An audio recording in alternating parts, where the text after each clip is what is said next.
Okay, to begin with, can you put your hand up if you work in market research industry?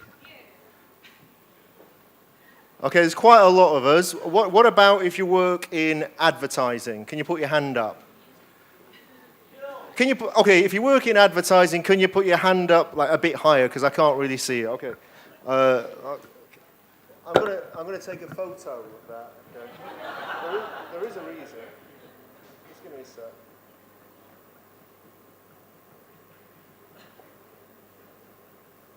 Get my camera. Okay, if you work in advertising, can you put your hand up, please? Okay. All right. Now, those who work in advertising, if you believe that market research kills advertising creativity, can you also put your hand up? Okay, there's no point in me presenting them because only one person in the whole audience actually believe that, okay? So I've got a very, very easy task today. Right, okay. Because there's a lot more market research people, I've got some tips if you happen to go for an interview at an advertising agency. i.e., be careful about what you wear. Important, piercing is something which advised.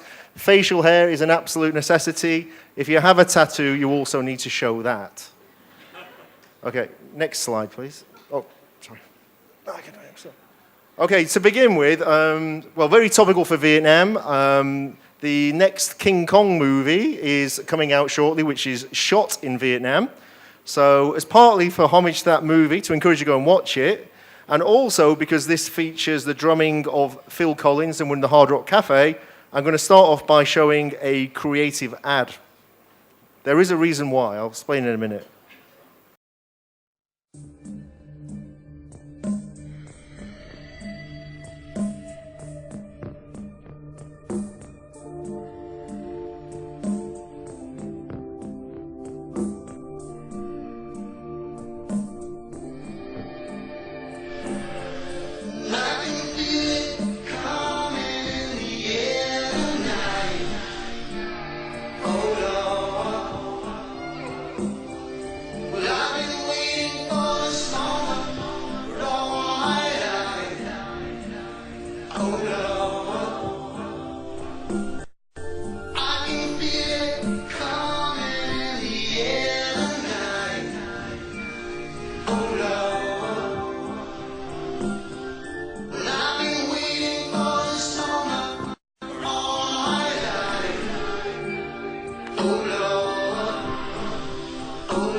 Okay, so that was an ad, and it's a very, very successful ad. It's an award winner at Cannes a few years ago.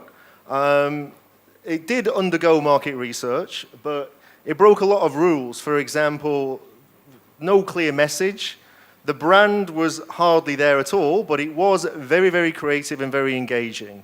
So let's have a look at the end as to how it actually researched.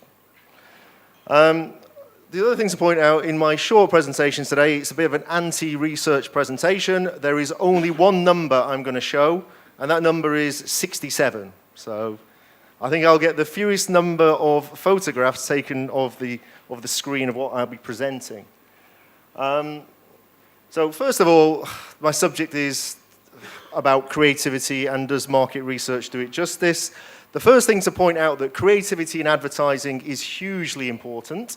In fact, according to an advertising academic, it's the number 2 driver of profitability of a brand after the actual market size of it. So we all know that creativity is extremely important. So what I did before I came up with this presentation today, I went out and sent out by SurveyMonkey a short questionnaire, and it had to be short to keep the interest of respected advertising practitioners in Vietnam. And I got this market research guy to ask a very simple question: does market research kill advertising creativity? So it came back. I'm not going to show you the sample size, so the market researchers don't start saying, oh, that's not significant. 67% of them said, well, to some extent agreed that market research doesn't really do them justice, okay? So clearly there is a concern there. So what I'm going to try and do is present the case in a very, very mild way about the strength of market research in terms of doing advertising justice. Now, I'm throwing up a few of the open-ended questions of what these advertising people said. Just read out one or two of them. Most of the time, it kills innovation. This one, it's taken as a go, no-go. It's a cover-your-arse tactic by advertisers. Kills all the creative ideas, as they can't judge the idea if they don't have much time to understand it. And it can't measure emotions, okay? These are just a few of the things that they said, which is very convenient because it gives me the structure for the rest of the very short presentation I'm about to give. The first of them comes out that there is that innovative ideas are killed, which doesn't necessarily mean sawing a pizza in half. So let's just address this one a little bit. I think this comes about mainly because they're using the wrong research tool to do the job, i.e. the saw really not really designed for cutting the pizza. So the first thing that you need to think about when you're researching advertising is, what do you need to do? The first general area here is exploring the advertising idea early in the overall process. Does it basically resonate? Does it get the client insight across? Not to challenge the client insight, but does it get it across? And typically this is kind of qualitative research. The second one is where you've got the advertising idea and you're just trying to develop it further and further. Again, it's typically qualitative. And the third one is where you have something which is typically called copy testing or ad testing to show the client whether and the advertising agency, is the ad good enough, yes or no? So the second area that I'll explore here is some of these open-ended questions that statements that came out. You know, market research is bureaucratic. It's all about ticking boxes. It doesn't liberate. And it's just seen as being go, no-go. Well, in my opinion, the guilty partner here is probably that third area I mentioned before. It's all about this ad testing, copy testing, where research agents say your ad is no good, you can't show it, which often frustrates a lot of advertising agencies. So let me just talk about this a little bit. I think generally the first two areas are more friendly to advertising agencies. They get the idea that consumer feedback is kind of helping them. It's just that sometimes they employ it at the wrong time. So let me talk a little bit about this thing called copy testing or ad testing. I won't go into technical detail here because we haven't got the time, and I'd rather show you some creative ads a little bit later on. But basically, it's an evaluation. We speak to consumers, usually in a central location, show them the ad. Before it's actually aired, it might be a finished ad, or it might be in an unfinished format in some way. And it's basically a way of measuring whether the likelihood of the efficiency and effectiveness of it.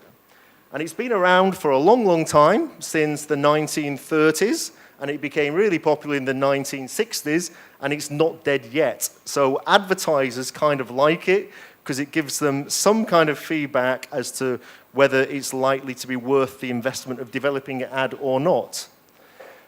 It can, as well as just saying good enough, not good enough, it also can give, in some cases, diagnostics as how to make an ad even better before it's actually shown. Some justification of it here. This guy here is a guy called Keith Weed, who's the CMO of Unilever, which I saw this company quoted a little bit earlier. And the way that Unilever use copy testing, and they do a lot of it, and they are obviously one of the biggest FMCG companies in the world and the biggest one in Vietnam. We've tried really, be really clear about how it's to be used. It's just one thing in judging advertising. So what he's in fact saying is copy testing is useful, but they don't just say go, no go. They use the information to help improve the advertising, but they're not just killing the ad based on numbers. They're taking other things into effect as well. So if you're using this kind of tool, then you should be careful about the way that you use it. Why is it that you should pre-test? Because very often, good ideas get killed during the development process. You might start off with a good idea when you first come up with an advertising idea, but over time, you lose track of the insight. The copy testing can tell you where you are at the end of it. Maybe I'll just skip the second one.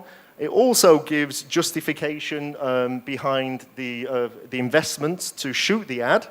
Very often, these manufacturing organizations, the advertisers, they're dominated by the CFOs or the CMOs, and copy testing gives them some indication as to whether the ad is going to give a return on investment or not. I'll quickly show you a Kit Kat ad, which convinced the advertiser to actually move ahead and shoot the ad because it achieved very, very high persuasion scores. So if you can hit the Kit.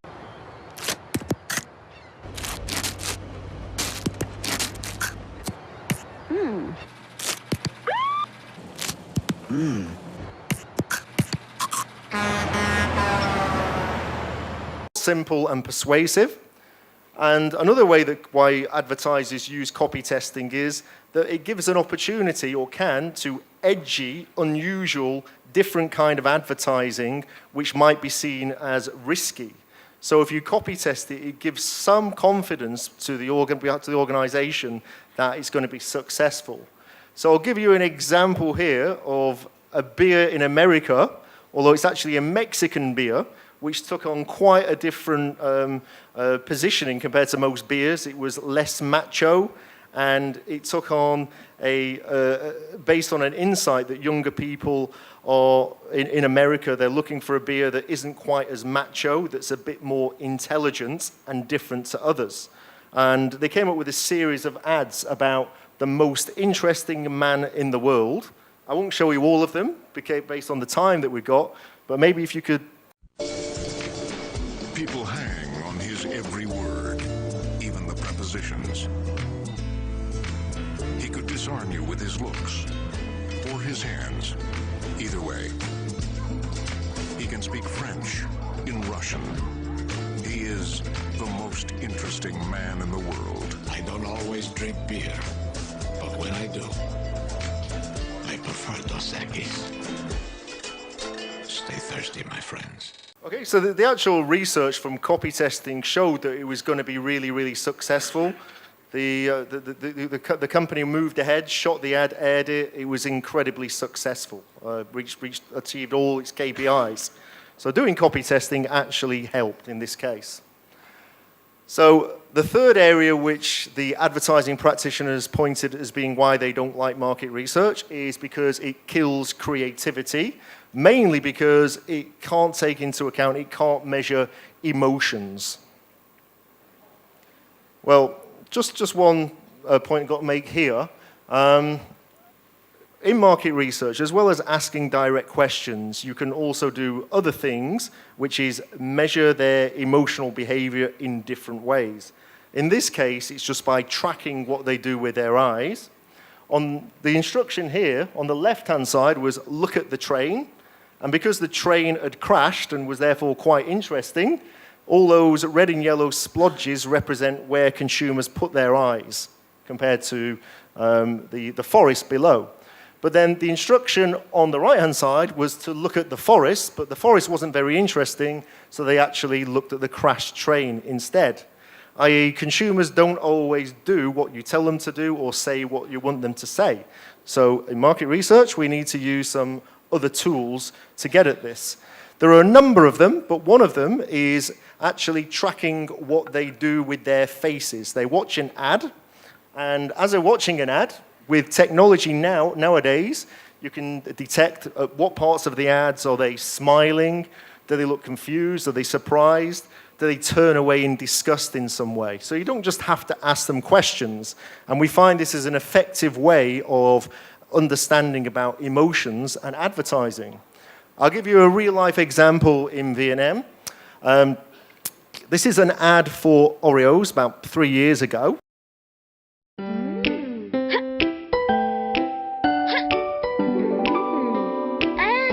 Ba hay quá. Mặc áo choàng đi ba. Để làm gì con? Rồi con sẽ nói cho bà bí mật Oreo. Xoay bánh, Xoay bánh. nếm kem, chấm sữa. Chấm sữa. Đợi đó ba. Hả? Và bí mật là Oreo bí mật. Ê, sao ly bánh của ba? So this is, as the ad was progressing, there was more smiles as there was closer interaction between father and son built towards the end of the ad, which kind of showed that the ad was working emotionally in the way that it was intended to work. Just data support is very successful. The intended brand image increased over time once the ad was shown, and so did sales directly. And that's real data from Vietnam. The only real data that I'm showing from Vietnam today, but an example that we can measure emotions in advertising. Now, another example, I'm going to show you another very, very creative ad, another award-winning ad. This time there's a lot of beer ads in this, but if you just click the ad at the top, this is a Guinness ad, and it's also very creative. Let's watch it. He waits. That's what he does.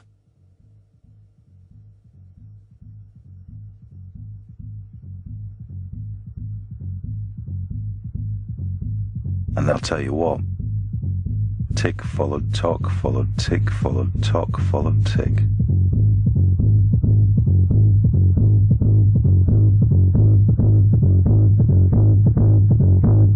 Ahab says, I don't care who you are, here's to your dream. The old sailors return to the bar. Here's to you, Ahab! And the fat drummer hit the beat with all his heart.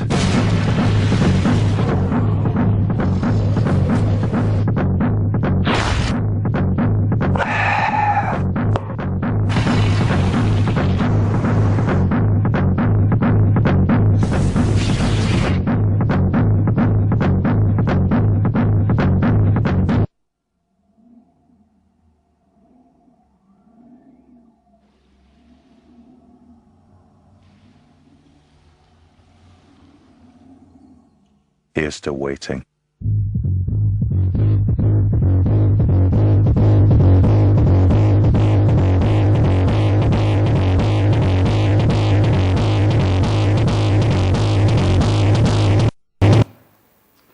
Okay, extremely creative ad. You would have thought that's impossible to test under market research. When you're doing copy testing, it's always best to test the ad before you've actually produced that, because producing that would be very, very expensive. So an ad agency might think, well, how can I test that without actually shooting it beforehand?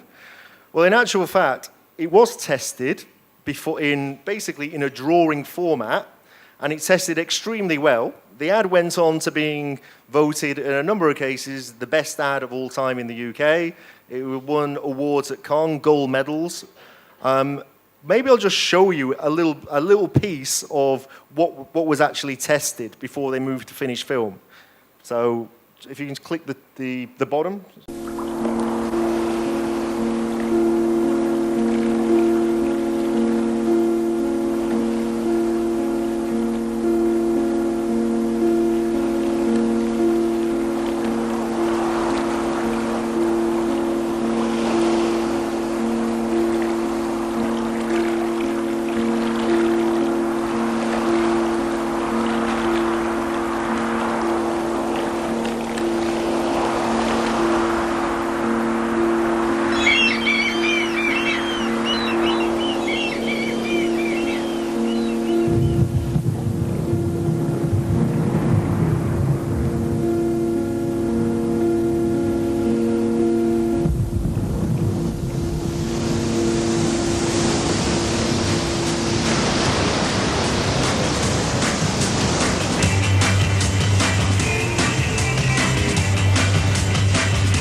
instant gratification.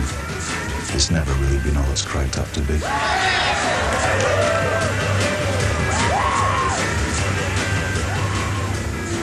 And at a fundamental level, nature in its wisdom has always evoked the beauty of waiting. So it comes as no surprise that it's always taken 119.5 seconds to pour the perfect pint. Guinness. Good things come to those who wait.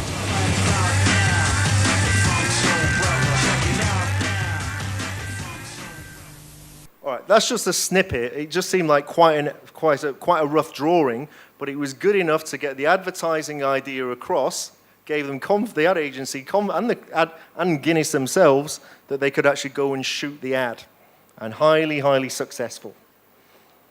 Right. Also, in the same survey, it wasn't that I talked about earlier on in terms of what ad practitioners said. They didn't all say negative things. They actually said that research was useful in some cases, getting more consumer insight, test the hypotheses of what we're trying to do, get to know what real people feel about the work. So there was also positives that came out of it, but they've just got some concerns, which is leading to the fact that they would rather not have their advertising tested in any way. Which leads me on back to the gorilla, where I started from. So this actual ad, so I mentioned that it sort of doesn't follow the rules of standard advertising, but when it was tested, it actually fell in the top 5% of the database when it was pre-tested.